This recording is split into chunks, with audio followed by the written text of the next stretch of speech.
YouTube has created some interesting channels over the decade that it has existed. There is Kurzgesagt, which presents interesting videos about literally everything that you want to know about. There's McGregor, which rereads all the nutrition journals and presents you with all the objective and scientific information about, well, nutrition. And then there's Sv3rige. Sv3rige talks about the earth being flat, eating raw meat, and how having no job was the best decision of his life. It actually marks my 7-year anniversary of not working, so...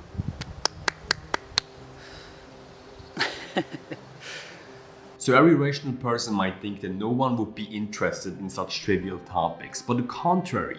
Over the last couple of years, the channel has amassed 77,000 subscribers while producing low quality content. How can that be? Today I explain you why people follow Sv3rige and therefore alleviate some of your frustrations when dealing with them in the comment section.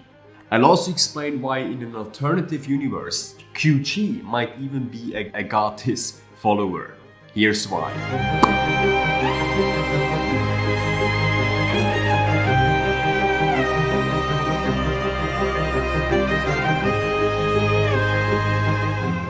Some people actually follow Gatis for the sake of entertainment. It's funny watching a person that has zero shame and personifies the Dunning Kruger effect. And how can make up vitamin How can A. you say that you study?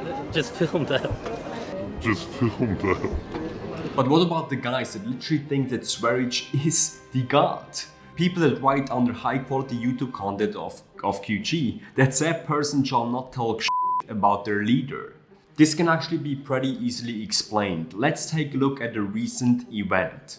Michelle Law, a fellow vegan, had a debate with Bar K, a carnivore. The vegans think that Michelle Law was the absolute while carnivores think that Bar K was the absolute.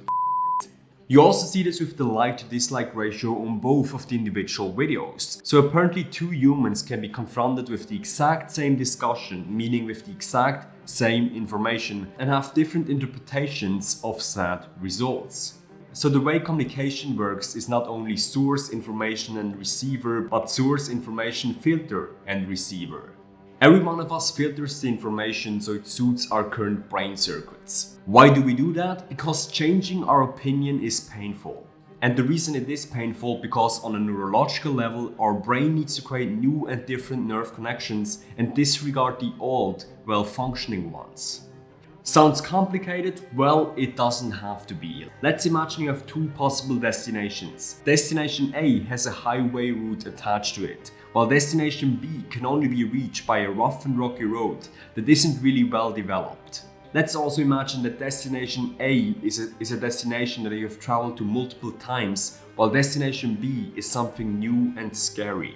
If presented with those two options, those two destinations, 99% of people will opt for destination A, because it's simply way easier and more common to do so. That's the same thing our brain does. The highway represents our current opinion or behavior, while the rough and rocky path is a new and different opinion and behavior.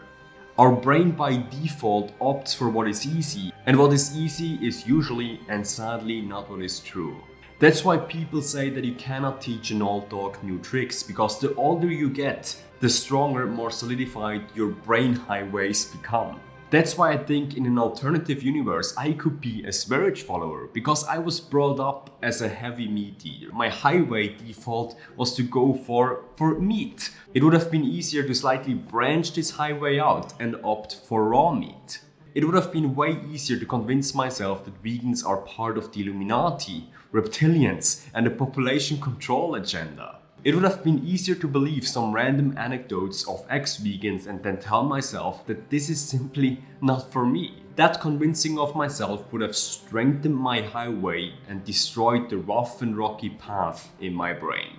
But to face the truth and realize that eating animals is neither optimal nor necessary for human health and brings a ton of ethical issues with it was hard. To completely stop eating meat and go on a vegan diet was traveling the rough and rocky path in my brain. And that's what a lot of Sv3rige followers especially won't do. These followers fail to realize that while the path is rough and rocky in the beginning, The construction workers of your brain will not stay idle. The new path will soon turn into a full-blown highway. So while changing a behavior might indeed be very hard and confusing in the beginning, it doesn't stay like that for long. Conclusion: Sv3rige followers explained. The Sv3rige supporters are not evil or bad people. As in almost all of us, years of conditioning through culture have created highways in our brains that are linked to animal consumption.